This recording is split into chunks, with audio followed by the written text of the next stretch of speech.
All right, what's going on, everyone? Rich Quinones here, a Wednesday edition of Q's Cuts. Appreciate everyone keeping us locked into the YouTube channel, Rich Q on Q. Subscribe, like, comment, share. So this is where we're at today. In about 45 or so minutes, 4 o'clock Eastern time, I'll be hosting Back Your Play on AM 1490 Sports Betting Radio right here, live in studio. We'll take your calls. We'll get your reaction to the NBA playoffs. So that's kind of where I wanted to take the theme of Q's Cuts today. We'll get into the 76ers. So last night, the Heat laying about 4.5, no Butler, got the win, close out the Hawks 97-94. They don't cover the spread in that one. The Grizz, fantastic game. Cat with a big bucket late, and then Morant, they oversold defensively. Morant makes them pay 30, 13, and 9. The kid is a budding star. The Grizz get the win 111-109. They lead it 3-2. And then Phoenix all over the Pelicans 112-97. How about the game from Bridges, right? 31-6-2. Then you turn around and you look tonight, the NBA docket, the Bucks and the Warriors respectively looking to close out their opponents. Bucks lead the Bulls 3-1. They're laying 12. A high number for me. I'm probably going to tease it, bookend it with Golden State, make it simple. We'll simplify it. Golden State laying 9.5, wherever you hang your hat against the Nuggets. And then tomorrow night, a pivotal, crucial, big game 6 for the Philadelphia 76ers, who were leading the series against Toronto 3-0. Toronto has ripped off 2 straight, and you're already seeing, really, since game 3-ish, bleeding in the 4, Toronto has been the better team, and I get it. Embiid's injured with the thumb, the whole 9 yards.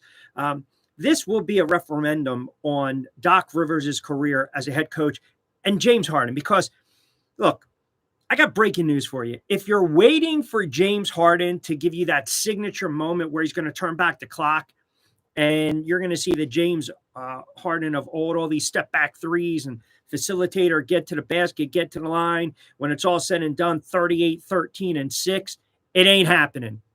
Whether he's hurt, whether he's a shell of himself, whether he just doesn't give a damn, this is not 4, 5, 6 years ago James Harden. He's just a shell of the player that he once was, and I'll tell you, it will be disastrous if this gets to a game 7 and Toronto wins in a game 7 and ultimately advance and the Sixers are ousted. It will arguably, with the expectations, be one of the biggest collapses in Philadelphia sports history.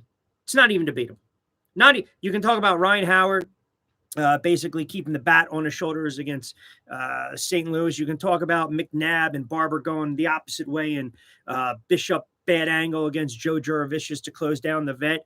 This will rank right up there because of all the expectations. And a lot of people thought, hey, this is a great opportunity for Embiid, MVP caliber season. Obviously, the perennial all-star. He's a great player.